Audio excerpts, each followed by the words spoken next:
When I was good segue. When I was a kid, I was on our way to football practice. We were going by the Sturkey Mansion, and it came on the radio, and my mom started losing her mind, of course.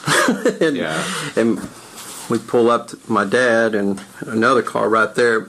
We all pull over there on Merchants and Central, and she just asked my dad if it was really true, and he said it must be because it was on the news. And then we went to football practice, and our coach Ray Lewis made all of us take a knee and bow our heads and wow. And he prayed about Elvis. Wow. Yeah, and I never forgot it. And my aunt Opal was the manager of the Walgreens in Whitehaven, and she was the first person to cash Elvis's check there. And she asked him, "Are you Elvis Presley?" He went, "Yes, ma'am." He said, "Do you want to cash this check?" And he went, "Yes, ma'am." And she said he just looked so pitiful and sitting there, he just didn't know what to think. And she said, "Well, if you can't trust Elvis Presley, who can you trust?" And he leaped across the counter and kissed her on the cheek. And after that, Priscilla, the guys, everybody was in there every day from then on out. The check was for $1,000. Wow. Yeah. Wow. And this is when he was first getting his start, or? No, it's whenever Walgreens. He was already, I'm sure, whatever year that was. Yeah.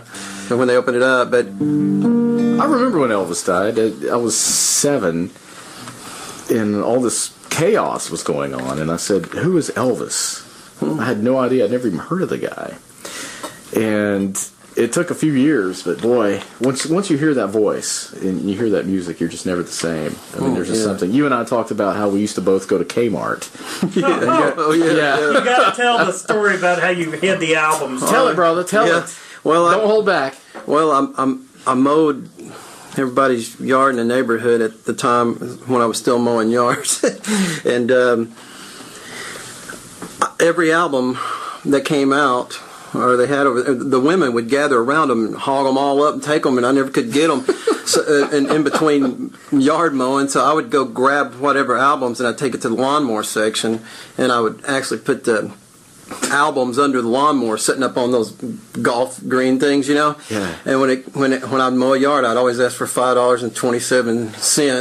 Just enough. Yeah, that's how much Just it was. Enough. And I would go up in that lawnmower section and pull out an album and go up, and I remember these women, "Oh, we looked for that. Where'd you get that? Oh, we looked for that. I couldn't find it." And I wasn't going to give away my stash and everything. And I used to do that at the White Way here in Knoxville. Oh, wow, okay. Yeah, used to hide those things and come back and get them when I had some. I used to take out the garbage, but I got paid 25 cents a week. It took a long time to get that $5.27. That's funny. Yeah, that's a $1979. Thank you. It's back when a buck was still silver. And a joint was a bad place to be. Oh, all right. Oh my goodness. I would love to hear this song. Okay, I'll give it a try. Lisa Marie has heard this? Yeah, I used to date this girl, Michelle. She was good friends with Lisa, and she forwarded me her email. She heard it, and she thought she said it meant a lot to her because she could tell I wrote it from my heart, and that meant a lot to me, being the Elvis fan that I am. It's like my whole life's revolved around Elvis at one time or another. Let's hear what you're doing now. Pick us a little tune, if you would. I'll try to do that song. This is a song I wrote about the day Elvis died. Do you remember the day that Elvis died? My daddy stopped the car and my mama cried. She said, "Daddy, do you think that it's really true?" He said, "It must be 'cause it's on the news." So he took me and brother to football practice. Our coach Ray Lewis kept glaring at us. He said, "Boys, bow your head and hit one knee in a moment of silence for the king." And he said, "Lord, we follow your guiding hand." But There's some things in this world we just don't understand, and I really don't mean to be so selfish, but Lord, why did you have to take Elvis?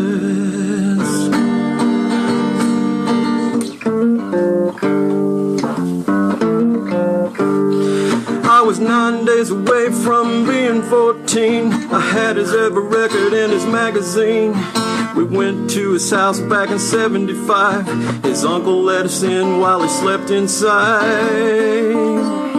I walked onto his racquetball court. I saw a blue ball laying there on the floor. I wish I took it home to this very day, but I touched it for good luck, and then I ran away.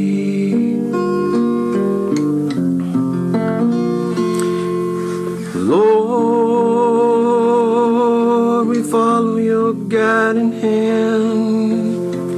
There's some things in this world we just don't understand, and I really don't mean to be so selfish.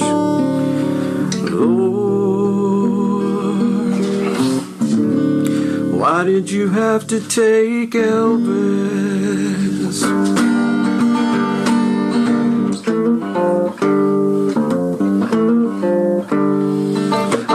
Go to Memphis in my mind, back to Whitehaven in 75. The hour that I spent there in his yard, I put my feet in the pool and I played in the barn. Come back again, Uncle Vesta said, maybe next time you'll get his autograph. So we got in the car, went to Germantown, and I waited for that day. It never came around. And I said, Lord, I follow your guiding hand. There's some things in this world I just don't understand, and I really don't mean to be so selfish. Lord, just for me, could you say hello to Elvis?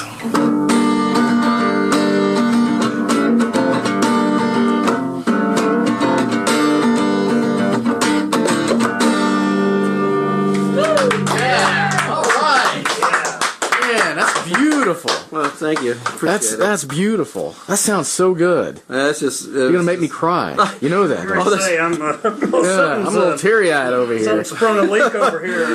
Well, you know, Vester, Elvis's uncle, worked the gate, and he was friends with my Uncle Eddie and Patsy and Opal and all them. So we went there.